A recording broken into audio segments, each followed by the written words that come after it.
I'm Will Smith for Tested.com. Today I'm here to talk to you about Flight Control HD for the iPad.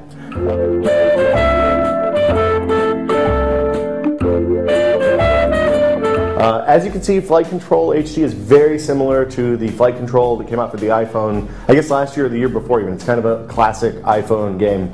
The basic premise is that you are an air traffic controller and you draw lines on the screen to control airplanes and get them to the runway that they need to land on. It seems like a very straightforward game. It very quickly gets absolutely crazy and out of control, and there's a lot to keep up with. Flight Control HD adds a couple of new things. One is split screen multiplayer. Each player takes one half of the screen, and you can either play versus or co-op in that mode. You can also do over-the-air multiplayer. It's co-op only, but you can play on any of the old iPhone maps. We tried playing multiplayer with the iPhone as well. That didn't work.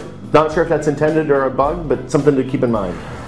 So the big addition to Flight Control HD is bigger, more complex maps. In flight control terms, that means more runways, it means more helicopter pads, it means more planes on the screen at once. You have to quickly learn to manage 15, 20, even 30 planes on the screen at one time. And even though the iPad's a lot bigger than the iPhone, that screen fills up really fast and you see this. You landed 0 aircraft.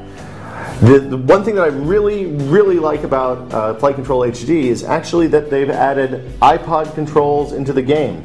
So you can actually pause the game, stop the lame music that loops in the background, open up your own songs that are stored on the iPad, and make a custom playlist that you play as you go.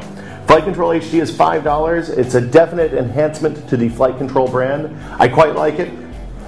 Again, if you haven't played it before, it may not be quite as much fun, but there are a bunch of new maps, and there's a super secret 3D mode if you have anaglyph glasses. So you can go to a special map and you can see the planes kind of flying above the surface of the iPad if you're into that whole 3D thing. So for Tested, I'm Will Smith. We'll be back soon.